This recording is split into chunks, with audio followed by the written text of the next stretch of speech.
Olá! Hoje a gente vai mergulhar em um dos livros mais, transformadores da Bíblia, 1 Samuel. É uma história daquelas, sabe? Épica mesmo. Fala sobre uma transição gigantesca de uma nação, o peso que é ser líder e sobre fé em tempos de muita, mas muita crise. Então, bora lá desvendar essa história. E a pergunta que dá o start em tudo é essa aí. Parece simples, né? Mas ela nos joga direto na história de Ana. A oração dela, que era algo super pessoal, nascida de um desespero imenso, não só mudou a vida dela, mas acabou, olha que incrível, preparando o cenário para uma transformação nacional completa.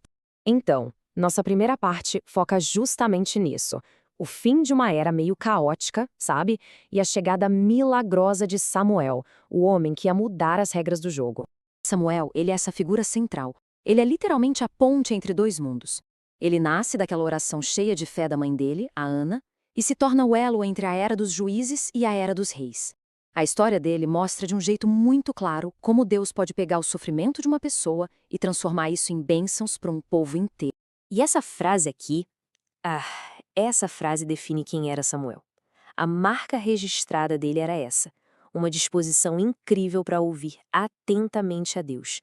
E isso, gente, estabeleceu um modelo de liderança completamente novo, focado não na própria vontade, mas em obedecer a uma voz maior.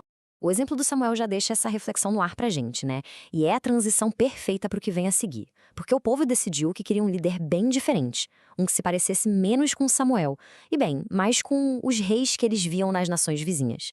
E é aqui que a gente entra no segundo ato dessa história. Um momento de tensão máxima, onde o povo de Israel bate o pé e exige um rei, mudando para sempre a relação deles com Deus. Esse pedido, olha, era muito mais do que só uma mudança política. Foi, basicamente, uma rejeição à liderança direta de Deus, que era invisível. O que eles queriam era segurança, que eles pudessem ver uma figura humana forte, imponente, que fizesse eles parecerem tão organizados quanto os vizinhos. E Deus atende o pedido. Saul é o escolhido. E ele era exatamente o que o povo queria ver por fora. Alto, forte, a imagem da segurança. Só que, por dentro, o caráter dele era frágil. E essa escolha, baseada totalmente na aparência, já nasceu com data marcada para dar errada. Essa pergunta nos leva direto para as consequências de escolher só com os olhos, sabe? Vamos ver agora como essa decisão se desenrola no conflito principal de toda essa história.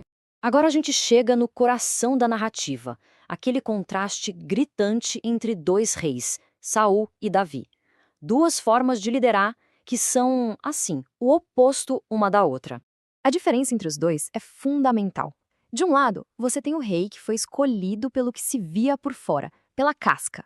Do outro, o rei que foi escolhido pelo que tinha por dentro, pelo coração. E aqui está o ponto-chave do reinado de Saul.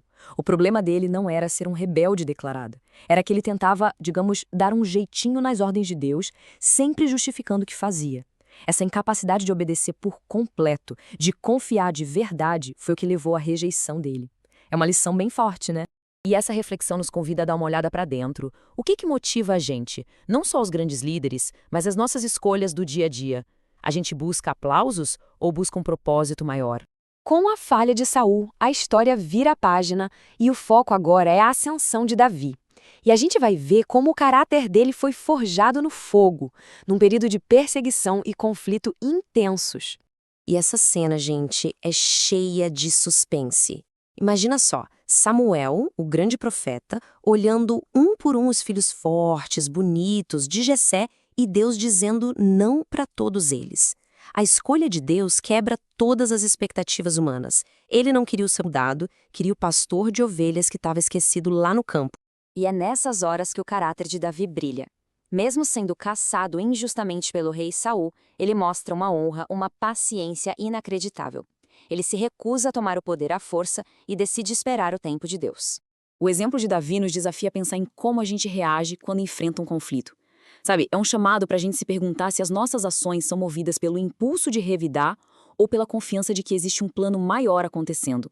Chegando na reta final da narrativa, vamos focar no tema principal do livro, a ideia central, a de que o plano de Deus continua firme e forte, não importa o quanto os líderes humanos falhem.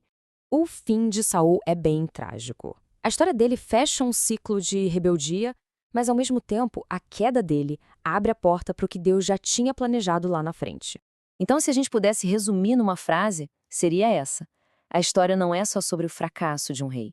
É sobre como o propósito de Deus continua avançando, firme pela história, e se cumpre, apesar das nossas falhas. E a gente termina com essa provocação. A história de 1 Samuel não é só um relato antigo, ela ecoa muito forte hoje em dia, né? Ela nos incentiva a refletir onde é que a gente coloca a nossa confiança máxima.